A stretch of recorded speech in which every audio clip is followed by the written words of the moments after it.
बिस्मिल्लाहिर्रहमानिर्रहीम। आज तक के मुअज़्ज़ज़ नाज़रीन अस्सलाम वालेकुम। अब किस्त 113 मुलाहिज़ा फरमाएं। अपने मतलूबा मकान से तकरीबन 20 गज दूर मैदान में मैंने कार रोक ली। अंधेरी रात में स्याह रंग की कार को दूर से देखना मुमकिन नहीं था। मैंने कैनवस का एक छोटा सा थैला उठाकर कंधे पर डाला और उरैरी को कुछ हदायत देकर कार से उतराया। उस मकान के करीब पहुंचकर मैं खासा मोहतात था। मैदान के चारों तरफ कभी तारों की बाड़ लगी होगी, लेकिन वो बाड़ तो गायब हो चुकी थी। अलबत्ता कहीं कहीं कंक्रीट के पिलर्स मौजूद थे। बैक पिलर के करीब खड़ा होकर इधर उधर देखता रहा। इस तरफ अगरचे किसी मकान के सेन में बत्ती जल रही थी, लेकिन सन्नाटा था। मैं दबे कदमों चलता हुआ उस मकान के करीब पहुंच गया और उछलकर 8 फुट ऊंची दीवार पर चढ़ने में मुझे कोई दुश्वारी पेश नहीं आई। मैं बड़ी आहिस्ते से दूसरी तरफ उतर गया। सेन में तारीकी ज्यादा गंभीर थी। मैं दबे कदमों आगे बढ़ने लगा। मुख्तसर सा बरामदा था। मैंने दरवाजे को टटोल कर देखा, कोई ताला वगैरह नहीं था। उस दरवाजे को अंदर से कुंडा लगाकर गली वाले दरवाजे को ताला लगाकर सर बेमुहर कर दिया गया था। लकड़ी का दरवाजा था और अंदर से कुंडा खोलना मुमकिन नहीं था। मैं खिड़की की तरफ आ गया। खिड़की को भी अंदर से चुटकी लगी हुई थी। मैंने थैला जमीन पर रखकर उसमें से स्कॉच टेप का रूल और शीशे काटने का कलम निकाल लिया। कलम से ऊपर वाले शीशे पर जरा सा दबाव डालकर एक दायरा बनाया और उस पर स्कॉच टेप चिपका दिया। जेब से रुमाल निकालकर शीशे पर रखा और उस पर हाथ से हल्की सी जरब लगाई। कड़क की हल्की सी आवाज उभरी और कटा हुआ शीशा टेप के साथ लटक गया। मैंने शीशे का टुकड़ा जमीन पर रख दिया और खला में हाथ डालकर अंदर की चुटकी खोलने लगा। मुझे ज्यादा दुश्वारी पेश नहीं आई। खिड़की खोलकर मैं बड़ी आहिस्दगी से अंदर कूद गया और तारीकी में घूरने लगा। तारीकी इतनी गहरी थी कि हाथ को हाथ सुझाई नहीं देता था। मैंने पेंसिल टार्च निकाली और उसकी महदूद रोशनी में अपने इर्द गिर्द का जायजा लेने लगा। ये एक मुख्तसर सी राहदारी थी जिसके आखिर में एक दरवाजा नजर आ रहा था। एक कमरा दाईं तरफ था और एक बाईं तरफ। एक तरफ में 3 कमरे थे। एक बेडरूम था जिसमें पलंग वगैरह बिछा हुआ था। उसके करीब ही एक छोटी मेज पर टेलीफोन भी रखा हुआ था। दूसरे कमरे में लकड़ी का एक तख्त बिछा हुआ था। 2-3 कुर्सियां थी। तीसरा कमरा खाली था। मैं बेडरूम में आ गया। इस मकान को देखकर मुझे अंदाजा लगाने में दुश्वारी पेश नहीं आई कि यहाँ फर्द वाहिद की रिहाइश थी। इस कमरे की खिड़की के सामने पर्दा तना हुआ था। मैं टार्च की महदूद रोशनी में कमरे का जायजा लेता रहा। सबसे पहले मैंने अलमारी खोलकर खूब अच्छी तरह तलाशी ली, फिर दूसरी चीजों को चेक करने लगा। मेरे ख्याल में इस मकान में ऐसा सामान भी नहीं था जिसकी हिफाजत के लिए मकान को सरबमोहर करके पुलिस का पहरा बिठाना पड़ा था। लेकिन बहरहाल यहाँ कत्ल की वारदात हुई थी। हो सकता है कत्ल की शहादतें महफूज रखने के लिए मकान को सील किया गया हो। हर चीज पर गर्द की तह जमी हुई थी, जिससे ये अंदाजा भी लगाया जा सकता था कि जब से ये मकान बंद किया गया था कोई अंदर दाखिल नहीं हुआ था। मैं बड़ी इत्मीनान से तलाशी लेता रहा। मुझे किसी डायरी, कागज या किसी ऐसी चीज की तलाश थी जिससे इस मकान में रहने वाले शख्स का किसी और शख्स से राब्ते का पता चल सकता हो, लेकिन मुझे कोई ऐसी चीज नहीं मिली। मैं मेज पर रखा वो टेलीफोन उठाकर उसे उलट पलट कर देखने लगा और फिर टेलीफोन के नीचे नीले बाल पेन से लिखे हुए 2 नंबर देखकर मैं चौंक गया। वो दोनों फोन नंबर ही थे जिन्हें मैंने बड़ी एहतियात से अपने पास नोट कर लिया और फोन दोबारा उसी जगह रख दिया। मुझे इस मकान में आए हुए तकरीबन 40 मिनट हो चुके थे। मैं टार्च की रोशनी में कमरे की चीजों पर आखिरी नजर डाल रहा था कि वुसल की आवाज सुनकर उछल पड़ा। मेरे दिल की धड़कन एकदम तेज हो गई, लेकिन मैंने फौरन ही अपने आप पर काबू पा लिया। वो चौकीदार के वुसल की आवाज थी जो मकान के ऐन सामने गली में सुनाई दी थी। दूसरी मरतबा ये आवाज जरा फासले पर सुनाई दी। मैंने भी वापसी का इरादा कर लिया और उस कमरे में आ गया जिसकी खिड़की से अंदर दाखिल हुआ था। बाहर आकर मैंने खिड़की भीड़ दी और अपना बैग उठा लिया। अंदर से भी दीवार पर चढ़ने में मुझे ज्यादा दुश्वारी पेश नहीं आई। मैं पैर नीचे लटका कर कूदने के लिए पर तोड़ ही रहा था कि एक आवाज सुनकर मेरा दिल उछलकर हल्क में आ गया। मैं उसी तरह लटके लटके गर्दन घुमाकर बाईं तरफ देखने लगा। गली के मोड़ पर चौकीदार खड़ा था।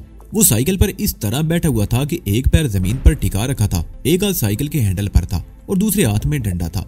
वो साइकिल छोड़कर चीखता हुआ मेरी तरफ भागा। मैंने छलांग लगाई और बद से नीचे गिरा। इससे पहले कि मैं संभल सकता, चौकीदार ने डंडे से वार कर दिया। डंडा मेरे कूल्हे पर लगा। मैंने चौकीदार को दूसरा वार करने का मौका नहीं दिया और एक हाथ से उसका डंडा पकड़कर दूसरे हाथ से उसके मुंह पर जोरदार घुंसा रसीद कर दिया। चौकीदार मुझसे लिपटने की कोशिश करते हुए चीख रहा था। मैंने अपने आप को छुड़ाने की कोशिश की तो उसने मेरे पेट में 2-3 घुंसे रसीद कर दिए और एक बार फिर मेरी एक टांग से लिपट गया। साथ ही वो जोर जोर से चीख रहा था। मुझे अंदेशा था कि लोग घरों से निकल कर ना आ जाएं। मैंने दूसरी टांग समेट कर उसके सीने पर जोरदार ठोकर मार दी। पहली ठोकर ज्यादा मौसर साबित नहीं हुई, ताहम दूसरी ठोकर उसके मुंह पर लगी। वो बिलबिला उठा और मेरी टांग छोड़ दी। उसी लम्हे में कार का इंजन स्टार्ट होने की आवाज सुनाई दी। चौकीदार एक बार फिर मुझसे लिपटने की कोशिश में था। मैंने उसे जोर से धक्का देकर गिराया और मैदान की तरफ दौड़ लगा दी। कार भी तेजी से मेरी तरफ आई और फिर ठीक उसी वक्त एक मकान से शोर की आवाज सुनाई दी और उसी के साथ ही फिजा फायर की आवाज से गूंज उठी। किसी ने घर के सेन से हवाई फायर कर दिया था। कार अभी दूर ही थी कि चौकीदार ने मेरे ऊपर छलांग लगा दी। अब सूरत कुछ संगीन हो गई थी। चौकीदार से खेलने का वक्त नहीं था। मैंने घूमकर उसके जबड़े पर भरपूर घुमसा रसीद कर दिया। वो चीखता हुआ गिरा। इसी दौरान कार चंद गज के फासले पर आकर रुक गई। मैं दौड़कर कार के करीब पहुंच गया और अगला दरवाजा खोलकर अंदर घुस गया। कार तेजी से घूमती हुई मैदान से नसीराबाद की तरफ दौड़ने लगी। वो कौन था, पुलिस वाला या कोई और? हुरैरी ने पूछा। चौकीदार था, उसने मुझे दीवार से कूदते हुए देख लिया था। मैंने कहा, कम वक्त ने इस जोर का डंडा मारा था कि मेरे कूल्हे पर अब तक जलन हो रही है। हुरैरी मुस्कुरा कर रह गई। कार मैदान से निकलकर नसीराबाद के इलाके में दाखिल होकर मेन रोड पर निकल आई और वाटर पंप चुरंगी से होती हुई गुलशन की तरफ जाने वाली सड़क पर मुड़ गई। मैं उस चौकीदार के बारे में सोच रहा था जिसके पास सिर्फ डंडा था। वो बड़ी जुर्रत से काम लेते हुए मुझे पकड़ने की कोशिश कर रहा था। ये उसकी फर्जशनासी का सबूत था और इसी में उसकी जान भी जा सकती थी। हमारे यहाँ चौकीदार का निजाम ऐसा ही है। मुझे अगर भागने की फिक्र ना होती तो मैं बड़ी आसानी से उसे काबू कर सकता था, या अगर मेरी जगह कोई और होता तो उसे गोली मार देता। कई चौकीदार चोरों या डाकुओं को पकड़ने के चक्कर में अपनी जान से हाथ धो बैठे थे और उनके घर वालों को इसका सिला क्या मिलता, जिंदगी भर का दुख, आहें और फाके। गुलशन चुरंगी वाले मोड़ पर पुलिस ने हमें रोका। अगर मैं अकेला होता तो शायद कोई प्रॉब्लम होती, लेकिन गाड़ी में 7 खवातीन हो तो पुलिस वाले ये नहीं पूछते कि कौन हो, कहां से आ रहे हो। इस वक्त भी हुरैरी की वजह से गाड़ी पूरी तरह रुकने से पहले ही एक पुलिस वाले ने हमें जाने का इशारा कर दिया और हुरैरी ने कार की रफ्तार बढ़ा दी। कुछ पता चला? हुरैरी ने कार अपने बला की तरफ मोड़ते हुए पूछा। 2 फोन नंबर, मैंने जवाब दिया। इसके अलावा कोई काम की बात मालूम नहीं हो सकी। ताबिंदा हमारे इंतजार में जाग रही थी। मैंने वो कागज जेब से निकालकर हुरैरी के सामने रख दिया। उनमें से एक नंबर देखकर हुरैरी की आंखों में चमक सी उभर आई। ये तोली मार्केट का नंबर है। उसने कागज पर लिखे हुए ऊपर वाले नंबर की तरफ इशारा किया। और ये दूसरा नंबर सदर के इलाके का है। ये दोनों नंबर मुझे इसलिए मशकूक लगे थे कि ये टेलीफोन सेट के नीचे की तरफ रखे हुए थे। इसका मतलब है कि हमें इन नंबरों से कुछ मालूम हो सकता है। ये ली मार्केट वाला नंबर मुझे कुछ ज्यादा अहम लगता है, हुरैरी ने कहा। कराची में जो लोग नवादरात की स्मगलिंग में मुलव्वस हैं वो ज्यादातर उसी इलाके में रहते हैं। इस नंबर से हमें आगे बढ़ने का कोई रास्ता मिलेगा, इसलिए मालूम करना चाहिए कि यह नंबर किसका है, मैंने कहा। और ताबिंदा से दरियाफ्त किया गया कि उसके पास नंबरिकल डायरेक्टरी है या नहीं। दफ्तर में है, सुबह मंगवा लूंगी, ताबिंदा ने कहा। उसके बाद हम ज्यादा देर नहीं बैठे। हुरैरी ऊपर अपने कमरे में चली गई और मैं अपने कमरे में आ गया और बिस्तर पर गिरते ही नींद की आगोश में पहुंच गया। सुबह मेरी आंख देर से खुली। हुरैरी और ताबिंदा जाग चुकी थी। ताबिंदा ने अपने दफ्तर से नंबरिकल डायरेक्टरी मंगवा ली। डायरेक्टरी के करीब ही वो कागज भी रखा हुआ था जिस पर वो दोनों नंबर लिखे हुए थे। ली मार्केट वाले नंबर के सामने मोहम्मद बख्श नाम और एड्रेस लिखा हुआ था, जबकि दूसरा नंबर सदर के एक रिहायशी होटल का था। उसके आगे सुदर्शन लिखा हुआ था। ये यकीनन कोई हिंदू था। मोहम्मद बख्श कौन है, जानती उसे? मैंने हुरैरी से पूछा। मैंने अपने एक आदमी को ये नाम और एड्रेस नोट करवा दिया है, आज शाम तक पता चल जाएगा, हुरैरी ने कहा। और ये सुदर्शन? मैंने सवालिया निगाहों से उसे देखा। ये उस होटल का मालिक है। हुरैरी ने कागज पर लिखे हुए होटल के नाम की तरफ इशारा किया। सिंध के सरहदी इलाके में उसकी जमींदारी है। ये अपने इलाके का वडेरा है। चंद साल पहले इसने कुछ जमीनें बेचकर ये होटल खरीद लिया था। इसकी अपनी रिहाइश डिफेंस में है। गुलाम अली के पास इसके फोन नंबर की मौजूदगी ये साबित करती है कि सुदर्शन भी नवादरात के बिजनेस में मुलव्वस है। गुलाम अली कौन? मैंने एक बार फिर सवालिया निगाहों से उसे देखा। गुज़िश्ता रात जिसके घर में घुसे थे, हुरैरी ने कहा। इसका मतलब है कि उस मम्मी के हवाले से मोहम्मद बख्श और सुदर्शन से गुलाम अली का कोई ना कोई ताल्लुक जरूर था। इसलिए उन दोनों के फोन नंबर उसने बड़ी हिफाजत से लिखे हुए थे ताकि दूसरों की नजरों में ना आ सके। मैंने कहा, हमें उन दोनों में से किसी एक से ताबूत के बारे में मालूम हो सकता है। शाम तक इंतजार कर लो। अपने आदमी की रिपोर्ट मिलने के बाद ही हम कोई कदम उठा सकेंगे, हुरैरी ने कहा। उस रोज दोपहर का खाना खाने के बाद मैं हुरैरी के साथ उसके कमरे में आ गया। मैं अपने आप को बहुत खुशकिस्मत समझ रहा था कि दुनिया की हसीन तरीन इस लड़की के इस कदर करीब आ गया हूँ। हुरैरी के बारे में सब कुछ जानने के बाद अगरचे ये पता चल गया था कि वो ज्यादातर नाकाबिले उसूल नहीं थी, लेकिन न जाने क्या बात थी कि शदीद तरीन ख्वाहिश के बावजूद मैं अभी तक उसकी तरफ नहीं हाथ बढ़ा सका था।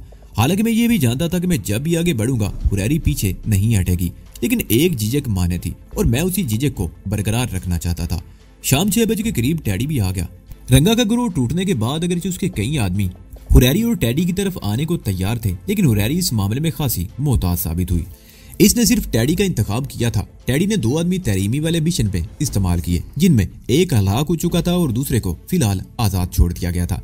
हुरैरी अपने इस कारोबार में ज्यादा भीड़ भाड़ मुनासिब नहीं समझती थी। 2 आदमी उसके पास पहले से मौजूद थे। मुझे और टैडी को मिलाकर ये तादाद 4 हो गई थी, जबकि 5वीं वो खुद थी। ताबिंदा को इसमें शामिल नहीं किया गया था क्योंकि अमली तौर पर उसका कोई किरदार नहीं था। रंगा के बारे में टैडी ने कुछ मजीद दिलचस्प इंकशाफात किए। तैरीमी भी अगरचे जख्मी होकर रोपोश हो चुका था, लेकिन उसे पता चल गया था कि उस रात कोठी के करीब उस पर रंगा की पार्टी ने हमला किया था। टैडी का जो आदमी उस हंगामे में मारा गया था उससे तस्दीक हो गई थी कि ये कार्रवाई रंगा ही ने की थी और इस हंगामे की वजह से रेंजर्स की गश्ती पार्टी को मुदाखलत करनी पड़ी थी, जिससे न सिर्फ तैरीमी का एक आदमी मारा गया और रजिया और एक आदमी जख्मी होकर पुलिस के हाथ लग गए और 10 किलो हेरोइन भी उसके हाथ से निकल गई थी। हमारी तरफ से तैरीमी का दिल साफ था और सारा नजला रंगा पर गिरा था। तैरीमी के आदमी रंगा को तलाश करते फिर रहे थे और रंगा अपने आप को बचाने के लिए लापता हो चुका था। 10 बजे के करीब हम खाना खा रहे थे कि फोन की घंटी बज उठी। हम सब एक दूसरे की तरफ देखने लगे और फिर ताबिंदा ने उठकर रस्सी पर उठाया। वो चंद सेकंड बात करती रही, फिर हुरैरी की तरफ देखते हुए बोली, तुम्हारा फोन है। हुरैरी ने उठकर ताबिंदा के हाथ से रिसीवर लिया और तकरीबन 10 मिनट तक बात करती रही। उसके और हमारे दरमियान 8-10 फुट का फासला था, लेकिन वो माउथ पेस से मुंह लगाए इस कदर मदम लहजे में बात कर रही थी कि उसकी आवाज हम तक नहीं पहुंच रही थी, सिर्फ होंठ हिलते हुए दिखाई दे रहे थे। बिलाकर उसने रिसीवर रख दिया और दोबारा अपनी जगह पर आ गई। मैंने सवालिया निगाहों से उसकी तरफ देखा, लेकिन हुरैरी फोन कॉल के बारे में कुछ बताने की बजाय खामोशी से खाना खाने लगी। मैं समझ गया टैडी की मौजूदगी में कुछ कहना नहीं चाहती, इसलिए मैंने भी जबान बंद रखी। सुबह 12 बजे के करीब टैडी चला गया। ताबिंदा भी अपने कमरे में किसी काम में मसरूफ थी। हुरैरी ने मुझे इशारा किया और ऊपर चली गई। मैं अपनी जगह पर बैठा रहा और फिर चंद मिनट बाद मैं भी ऊपर चला गया। हुरैरी के कमरे का दरवाजा भिड़ा हुआ था। मैं दस्तक दिए बगैर बेधड़क दरवाजा खोलकर अंदर दाखिल हो गया और फिर दूसरे इलम में मुझे पलट कर वापस आना पड़ा। हुरैरी लिबास तब्दील कर रही थी। मैं दरवाजे से हटकर दीवार से टेक लगाकर खड़ा हो गया। तकरीबन 5 मिनट बाद हुरैरी की आवाज सुनाई दी। मैं अंदर दाखिल हो गया। हुरैरी के होंठों पर बहुत खफीफ सी मुस्कुराहट थी। उसने शबे ख्वाबी का लिबास पहन रखा था। बस बेमामूल बेड के सामने उस कुर्सी पर बैठ गया जहां हमेशा बैठा करता था। हुरैरी बेड पर टेक लगाकर नीम तराज हो गई और इस तरह मामूल के मुताबिक हमारी गुफ्तगू का सिलसिला शुरू हो गया। वो उस टेलीफोन कॉल के बारे में बता रही थी जो खाने के दौरान हुई थी। वो मेरे एक आदमी खुर्शीद की कॉल थी। वो कह रही थी वो मालूमात हासिल करता हुआ आज शाम सुदर्शन तक पहुंच गया। सुदर्शन ने उसे पहचान लिया। क्या वो पहले भी एक दूसरे को जानते हैं? मैंने टोक दिया। मेरे दोनों आदमी खुर्शीद और कमाल बहुत अरसे से यहाँ हैं, हुरैरी ने कहा। मुझसे कारोबारी ताल्लुक होने से पहले भी वो कई बरसों से यही काम कर रहे हैं। सुदर्शन भी इस बिजनेस में मुलव्वस है। जाहिर है पहले भी कभी उनकी मुलाकात हुई होगी। तो मेरा मतलब है उन दोनों की इस ताज़ा तरीन मुलाकात का नतीजा क्या निकला? मैंने पूछा। सुदर्शन मुझसे मिलना चाहता है, हुरैरी ने कहा। कल रात खाने पर मुलाकात तय हुई है पीसी में। पीसी में क्यों? अपने होटल में क्यों नहीं? मैंने कहा। क्या फर्क पड़ता है? हुरैरी ने कंधे उचकाए। कल रात 9 बजे। ठीक है, देख लेंगे। मैंने भी कंधे उचका दिए और फिर अगले रोज रात 9 बजे हम घर से निकले। ताबिंदा भी हमारे साथ थी। मुलाकात का वक्त अगरचे 9 बजे था, लेकिन हम जानबूझकर 9 बजे घर से निकले थे। आधा घंटा रास्ते में लग गया।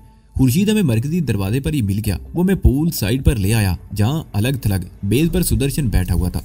उसके साथ एक खूबसूरत और जवान लड़की भी थी। सुदर्शन अधेड़ उम्र का एक सेहतमंद आदमी था, क्लीन शेव और गोरी चिट्टी रंगत। उसके दोनों हाथों में सोने की अंगूठियां थी। ताबिंदा, खुर्शीद और सुदर्शन की दोस्त दूसरी मेजों पर बैठ गई। हुरैरी और मैं सुदर्शन वाली बेद पर बैठे थे। सुदर्शन उलझी हुई नजरों से मेरी तरफ देख रहा था। ये मेरा बिजनेस पार्टनर रियाज है, हुरैरी ने मेरा तारुफ कराते हुए कहा। जो भी बात होगी इसकी मौजूदगी में होगी। ओके, सुदर्शन ने गहरा सांस लेते हुए कहा। उसने वेटर को बुलाकर दोनों मेजों पर खाना सर्व करने का ऑर्डर दिया और फिर बारी बारी हम दोनों की तरफ देखकर बातें करने लगा। वो ज्यादातर हुरैरी की तरफ मुतवज्जो था और बातें भी उसी के बारे में हो रही थी। उसे भी इस बात पर हैरत थी कि हुरैरी जैसी हसीन लड़की इस बिजनेस में कैसे आ गई थी। दुनिया का कोई भी बिजनेस हसीन लड़कियों की शिरकत के बगैर कामयाब नहीं होता, मैंने कहा। और इस किस्म के कारोबार तो इनके बगैर चल ही नहीं सकते। जो काम मैं और आप नहीं कर सकते वो काम ये हसीन लड़कियां बड़ी आसानी से कर लेती हैं। हाँ, हुरैरी ने गहरा सांस लेते हुए कहा। काम निकलवाने के लिए औरत को जिन मराइल से गुजरना पड़ता है वो सिर्फ औरत ही जानती है। तुम लोगों को शायद इसका एहसास नहीं। मेरा ख्याल है हम मौजू से हट रहे हैं। सुदर्शन कुर्सी पर पहलू बदलते हुए बोला और फिर हमारी गुफ्तगू का रुख बदल गया और हम जल्दी असल मौजू पर आ गए। सुदर्शन कह रहा था, मैंने तुम्हारा नाम तो सुना था, कल इत्तफाक से खुर्शीद से मुलाकात होगी। वो चंद लम्हों को खामोश हुआ, फिर बोला, मुझे कई हफ्ते पहले पता चल गया था कि तुम उस मम्मी के सिलसिले में बंदर अब्बास से आई हो, लेकिन फिर तुम्हारा नाम रंगा जैसे थर्ड रेट गुंडे और मुनशियात फरोश के नाम के साथ सुना जाने लगा तो मैंने तुम्हारा ख्याल जहन से निकाल दिया। कल खुर्शीद से पता चला कि तुम किसी खास वजह से रंगा के साथ रह रही थी और अब रंगा और तुम अलग हो चुके हो। इसलिए कल खुर्शीद से मुलाकात हुई तो मैंने तुमसे मिलने का फैसला किया। और तुम्हें ये जानकर हैरत होगी कि वो मम्मी मैंने ही खुदाई में दरियाफ्त की थी, हुरैरी ने कहा। मेरे कैंप के 2 आदमी वो ताबूत चोरी करके ले गए थे। कुछ अर्सा तक उसके बारे में कोई बात नहीं सुनी गई। फिर पता चला कि वो मम्मी कराची में मौजूद है, लेकिन यहाँ आकर मैं रंगा के मामलात में उलझ गई। अब मैं फारिग हुई हूँ तो मैंने असल मंसूबे पर काम शुरू किया है। अगर तुम मुनासिब समझो तो हम मिलकर ये काम कर सकते हैं। मैं तुम्हें बता सकता हूँ कि मम्मी कहाँ है, उसे वहां से निकालना तुम्हारा काम है, सुदर्शन ने कहा। अगर हमें पहले ही से मालूम हो कि वो मम्मी कहाँ है तो ऐसी सूरत में मैं तुम्हें एक अच्छी ऑफर दे सकता हूँ। सुदर्शन ने हुरैरी की बात काट दी। मेरे पास एक अच्छा गाहक मौजूद है। गाहक तो मेरे पास भी है, लेकिन अगर तुम्हारे तवज्जो से सौदा होता है तो मुझे कोई एतराज नहीं होगा, हुरैरी ने कहा। इसी दौरान वेटर हमारी मेज पर खाना सर्व करने लगा। चिकन टिक्का, रोगनी नान और कुछ ऐसी चीजें थी। मोहम्मद बख्श के बारे में कभी सुना है? वेटर के जाने के बाद सुदर्शन ने हुरैरी की तरफ देखते हुए पूछा। वो 1 साल से गायब है। हाजी मस्तान को उसी ने गोली मारकर हलाक किया था। उस वक्त तक मम्मी हाजी मस्तान के कब्जे में थी। उसकी हलाकत के बाद मम्मी भी गायब हो गई और मोहम्मद बख्श भी, हुरैरी ने कहा। सुदर्शन के चेहरे के तासरात बदल गए। वो चलने में खामोशी से उसकी तरफ देखता रहा, फिर बोला, मैं तुम्हें बता सकता हूँ मोहम्मद बख्श कहाँ है, मुझे मालूम है, हुरैरी ने मुस्कुराते हुए कहा। हसीन होने के साथ ज़हीन भी हो, सुदर्शन मुस्कुराया। मैं जानता हूँ कि तुम मोहम्मद बख्श के नाम से और उसके बारे में कुछ नहीं जानती। बहस मुझे ठरकाने के लिए ऐसी बातें कर रही हो। बहरहाल ये आइंदा के लिए मुफीद साबित होगी। हमारा बिजनेस एक ही है, एक दूसरे से राब्ता रहेगा। जरूर, हुरैरी ने जवाब दिया। और फिर खाने के दौरान हमारी गुफ्तगू का मौजू भी बदल गया। मैंने 1-2 मरतबा सुदर्शन की तरफ देखा। न जाने क्या बात थी कि उसके बारे में सोचते हुए मैं कुछ बेचैनी सी महसूस कर रहा था। हिंदुओं के साथ ताल्लुकात में मुझे बड़े संगीन तजर्बात हो चुके थे। मेरे चंद महीने हिंदुस्तान में गुजरे थे और इसी दौरान कदम कदम पर मुझे उनकी फरेब कारियों का सामना करना पड़ा था। और अब सुदर्शन सामने था। इसकी बातों में अगरचे चाशनी थी, लेकिन मैं मुतमईन नहीं था। तकरीबन 1.5 घंटे बाद हम सुदर्शन से रुखसत हुए। वापसी पर खुर्शीद भी हमारे साथ था। हुरैरी कार ड्राइव करते हुए खुर्शीद को सुदर्शन से होने वाली गुफ्तगू से आगाह कर रही थी। ये शख्स मोहम्मद बख्श का नाम जरूर जानता है, लेकिन इसे कुछ और भी मालूम नहीं, खुर्शीद ने कहा। मेरा ख्याल है हमें इसकी तरफ से मोहतात रहना चाहिए। ये हमारी आड़ में मोहम्मद बख्श तक पहुंचना चाहता है। मैं उसकी बातों से शुरू ही में समझ गई थी, इसलिए मैंने गुफ्तगू का रुख ही बदल दिया। बहरहाल हुरैरी एक लम्हे को खामोशी फिर बोली, हम खानम ताबिंदा को कोठी पर छोड़कर ली मार्केट जा रहे हैं। क्या तुम्हें अपनी मालूमात पर पूरा भरोसा है? बिल्कुल, खुर्शीद ने जवाब दिया। मेरे मुखबर की फराम करदा इतला गलत नहीं हो सकती। तो ठीक है, हुरैरी बोली। और क्या तुम्हारे ख्याल में वहाँ किसी हंगामे का इम्कान तो नहीं है? है भी और नहीं भी, खुर्शीद ने कहा। आपको तो ऐसे कामों का तवील तजर्बा है। बाज़-औक़ात काम इस तरह हो जाता है कि किसी तीसरे शख्स को कानो कान खबर नहीं हो पाती, और बाज़-औक़ात थोड़ी बहुत मुज़ाहमत का सामना भी करना पड़ता है। हाँ ठीक कहते हो, हुरैरी ने गहरा सांस लिया। वो गाड़ी कहाँ है? वही है, ली मार्केट के इलाके में खड़ी है, खुर्शीद ने कहा। हुरैरी कार को मुख्तलिफ सड़कों पर दौड़ाती रही और आखिरकार तकरीबन आधे घंटे बाद हम गुलशन इकबाल के इलाके में दाखिल हो गए। मजीद कुछ मिनट बाद कार ताबिंदा की कोठी के सामने रुक चुकी थी। ताबिंदा को उतार कर कार हुरैरी ने आगे बढ़ा दी। इस मरतबा हम लोकल रेलवे लाइन की क्रॉसिंग की तरफ से हसन स्क्वायर पर निकले थे। मेन रोड पर आते ही हुरैरी ने कार की रफ्तार बढ़ा दी। कार तेज रफ्तारी से दौड़ती रही और मैं पिछली सीट पर बैठा आने वाले वक्त के बारे में सोचता रहा। हम एक लाश चोरी करने जा रहे थे, एक ऐसी शहजादी की लाश जो 2500 साल पहले की थी। रात के 12:30 बजे ली मार्केट के मरकजी चौक के इलाके को देखकर लगता था जैसे अभी शाम उतरी हो। बड़ी रौनक और गहमा गहमी थी। तमाम छोटे बड़े रेस्टोरेंट खुले हुए थे। फुटपाथों पर भी दुकानें सजी हुई थी। किसी तरफ से बारी तवे पर कलेजी गुर्दे फ्राई करने वालों की खटाखट आवाजें सुनाई दे रही थी और किसी तरफ शरबत बेचने वाले ठेले के पास घुंघरूओं की झनकार सुनाई दे रही थी। मकवी और गजाइत बख्श शरबत बनाने के लिए इसमें पिस्ता, बादाम, चार मगज और खशखाश घोल कर मिलाई जाती थी और बड़ी सी कोडी में जिसमें डंडे से ये मकवी मेवाजात गोटे जा रहे थे। उसके ऊपर वाले सिरे पर घुंघरू बंधे हुए थे और घुंघरू की ये जनकार ही राहगीरों को इस तरफ मुतवज्जो कर रही थी। एक फुटपाथ पर सलाजीत बेचने वाला एक अताई मजमा लगाए हुए था। उसके पास मर्दों की कमजोरी की दवा मौजूद थी। पीछे दीवार के साथ एक बहुत बड़ा बैनर अवेजा था जिस पर जंगलों और पहाड़ों के मनाजर बने हुए थे। कहीं कोई बंदर किसी दरख्त से लटका हुआ था, कहीं शेर गात लगाए बैठा था और कहीं एक खान साहब सर पर कलावा सजाए बंदूक से किसी अजीबुल खलकत जानवर को निशाना बना रहे थे। मजमा लगाने वाला अताई भी एक पठान ही था जो अपने मखसूस लहजे और अंदाज में बैनर पर दिखाए गए मनाजर के हवाले से एक दिलचस्प और सनसनीखेज कहानी सुना रहा था। उस मजमे से जरा आगे बलोच रेस्टोरेंट था। रेस्टोरेंट के अंदर भी रश था और सामने फुटपाथ पर भी लोग कुर्सियों पर बैठे हुए थे। उस चौक पर ट्रक भी खड़े थे और बसों का अड्डा भी था। तुर्बत, ग्वादर और बलोचिस्तान के दूसरे इलाकों से आने वाली बसें यहीं ठहरती थी और सुबह यहीं से रवाना होती थी। इस इलाके में कई रिहायशी होटल भी थे। बैरूनी शहरों से आने वाले लोग ज्यादातर होटलों ही में ठहरते थे। ये इलाका अगरचे लियारी बगदादी से ज्यादा मुख्तलिफ नहीं था, लेकिन यहाँ बसों के अड्डे की वजह से ज्यादा रौनक थी। इस इलाके में दाखिल होते ही हुरैरी ने कार की रफ्तार बहरहाल कम कर दी थी। मैं मुतजस्सिस नजरों से चारों तरफ देख रहा था। लाहौर के बाटी चौक पर भी आधी रात के बाद कुछ ऐसी रौनक हुआ करती है। वो सामने बाबा होटल है, खुर्शीद ने इशारा करते हुए कहा। गाड़ी उसके साथ वाली सड़क पर मोड़ लें। हुरैरी ने रफ्तार कुछ और कम कर दी। आसपास से गुजरते हुए लोग खा जाने वाली नजरों से हुरैरी को देख रहे थे। ये बलोचों की आबादी थी। यहाँ दिन के वक्त भी औरतें कम ही नजर आती थी और उनके लिबास भी ऐसे होते थे कि चेहरे और हाथों के अलावा जिस्म का कोई सा नजर नहीं आता था। बेशतर औरतों ने तो सरों पर दुपट्टे इस तरह लपेट रखे होते थे कि चेहरे भी छुप जाते थे और सिर्फ आंखें बनाना दिखाई देती थी। और रात के वक्त तो औरतों के घरों से बाहर आने का सवाल ही पैदा नहीं होता था। लेकिन इसका मतलब ये हरगिज़ नहीं था कि इस इलाके की आबादी पर्दा नशीनों पर मुश्तमिल थी और सभी ये कदीम रवायत को सीने से लगाए हुए थे। इसी पसमानदा इलाके में ऐसे मॉडर्न लोगों की रिहाइश भी थी जिन्हें देखकर यूरोप की खवातीन भी शर्मा जाती होंगी। हुरैरी ने गाड़ी की रफ्तार मजीद कम करके उसे बाबा होटल के सामने वाली सड़क पर मोड़ दिया। ये रिहायशी इलाका था। ऊपर रिहायशी कमरे थे और ग्राउंड फ्लोर पर रेस्टोरेंट था जहाँ मेहनतकश तबके के लोग भरे हुए थे। होटल के सामने 5 सिगरेट के कैबिन थे। बहुत से लोग इधर उधर खड़े सिगरेट के कश लगाते हुए अपने तफक्कुरात धुएं में उड़ाने की कोशिश कर रहे थे। बाबा होटल के साथ वाली सड़क ज्यादा कुशादा नहीं थी। दोनों तरफ हाथ से खींचने वाले बरदारी के लातादाद ठेले खड़े थे जिनकी वजह से रास्ता कुछ और भी तंग हो गया था। तकरीबन 50 गज आगे एक सड़क और सड़क से जा मिलती थी। उसकी चौड़ाई उससे भी कम थी और यहाँ भी दोनों तरफ ठेले लगे हुए थे। यहाँ पुरानी तर्ज की इमारतें थी, कोई सिंगल स्टोरी, कोई 2 मंजिला और कोई 3 मंजिला। उनमें हर इमारत कम से कम 100 साल पुरानी जरूर थी और उनमें कहीं कहीं कोई जदीद इमारत भी फंसी हुई नजर आ रही थी। गली में सन्नाटा था। आगे एक मोड़ था जहां स्याह रंग की एक स्टेशन वैगन भी खड़ी थी। उसके करीब ही ठेले पर एक आदमी सो रहा था। खुर्शीद के इशारे पर हुरैरी ने कार स्टेशन वैगन के करीब रोक ली। हेडलैम्प्स की रोशनी पड़ते ही ठेले पर सोया हुआ वो शख्स उठ गया। उसने पतलून और टी शर्ट पहन रखी थी। गालिबन ये लिबास पहले रोज से उसके जिस्म से अलग नहीं हुआ था। पतलून भी मैली और मसली हुई थी और टी शर्ट भी। उस शख्स के बाल भी बिखरे हुए थे और शेव भी बड़ा हुआ था। इस सूलिये से वो कोई मजदूर पेशा ही लगता था। कार रुकते देखकर वो शख्स उठकर करीब आ गया। उसने ड्राइविंग साइड वाली खिड़की पर झुककर हुरैरी को सलाम किया। वो कोई इस इलाके का मजदूर नहीं, खुर्शीद का दूसरा साथी कमाल था। क्या सूरत हाल है कमाल? हुरैरी ने पूछा। वो तकरीबन 1 घंटा पहले अपने घर गया है उसके साथ, वो कहते हुए खामोश हो गया और कनखियों से मेरी तरफ देखने लगा। खामोश क्यों हो गए? उसके साथ और कौन है? हुरैरी ने पूछा। एक औरत जिसे वो एक होटल से पकड़ कर लाया था, कमाल ने झिझकते हुए जवाब दिया। इसमें तुम्हारे लिए शर्माने की क्या बात है? हुरैरी ने मुस्कुराते हुए कहा। ठीक है, तुम यहीं इंतजार करो। उसने खामोश होकर खुर्शीद की तरफ देखा और खुर्शीद ने एक तरफ इशारा कर दिया। हुरैरी ने गाड़ी आगे बढ़ाकर बाईं तरफ मोड़ दी।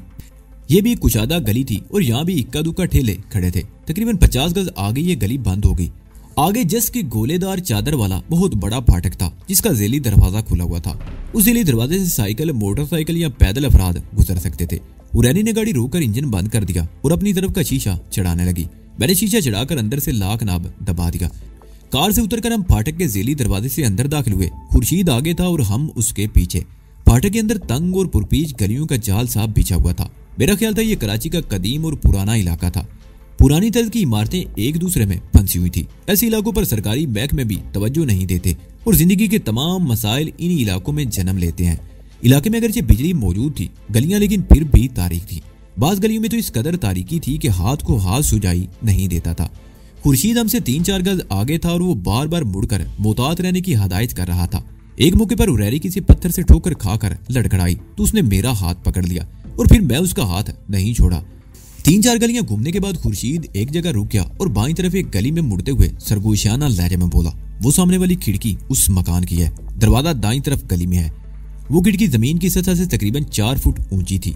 करीब पहुंचकर पहले हम अंदर से सुनगुन लेने की कोशिश करते रहे लेकिन कोई आवाज सुनाई न दी। हुरैरी ने खुर्शीद को वहीं रुकने का इशारा किया और मेरा हाथ पकड़कर खींचती हुई गली में मुड़ गई। ये तंग सी गली थी, नामवार जमीन पर पानी फैला हुआ था। हुरैरी का पैर पानी में पड़ा तो शराब की आवाज उभरी। वो लड़खड़ा गई लेकिन मैंने उसे संभाल लिया। वो दरवाजा तकरीबन 3 फुट आगे था। साथ साथ मिले हुए 2-3 मकान अकेले थे और उसके सामने वाले मकान में सिंगल स्टोरी थी। दरवाजे वाली दीवार तकरीबन 8 फुट बुलंद थी। मैंने दरवाजे पर हाथ रखकर देखा, दरवाजा अंदर से बंद था। मैं दरवाजे के आसपास दीवार को टटोल कर देखता रहा, फिर टूटी हुई ईंटों पर पैर जमाकर ऊपर चढ़ गया। दूसरी तरफ कूदने में मैंने बड़ी एहतियात से काम लिया था।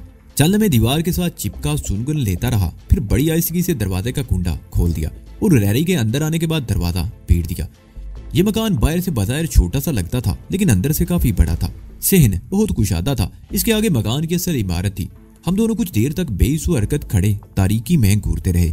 मेरी नजरें तारीकी से कुछ मानूस हुई तो पता चला कि यह मकान काफी बड़ा था, लेकिन इब्तलाए जमाना से इसके कुछ हिस्से गिरकर खंडर में तब्दील हो चुके थे। ताम कुछ हिस्से रिहाइश के काबिल थे। मैं दरवाजे के बाईं तरफ बढ़ गया। उस तरफ एक कमरा था जिसका दरवाजा खुला हुआ था। ये वही कमरा था जिसकी खिड़की गली की तरफ थी। ये कमरा खाली था। मैंने एहतियात से आगे बढ़कर वो खिड़की खोल दी और बाहर गली में खड़े हुए खुर्शीद को अंदर बुलाया। खुर्शीद को इस कमरे के दरवाजे पर छोड़कर मैं हुरैरी के साथ आगे बढ़ गया। मकान के टूटे हुए हिस्से में राहदारी की तरफ एक कुशादा रास्ता था जो आगे जाकर बाईं तरफ मुड़ गया। इस खंडर को देखकर मैं अंदाजा लगा सकता था कि जब यह मकान बना था तो बहुत शानदार होगा। दूसरी तरफ मुड़ते ही मैं हुरैरी का हाथ पकड़कर रुक गया। आगे दाईं तरफ एक कमरे से रोशनी झलक रही थी और किसी औरत के हंसने की हल्की सी आवाज सुनाई दी।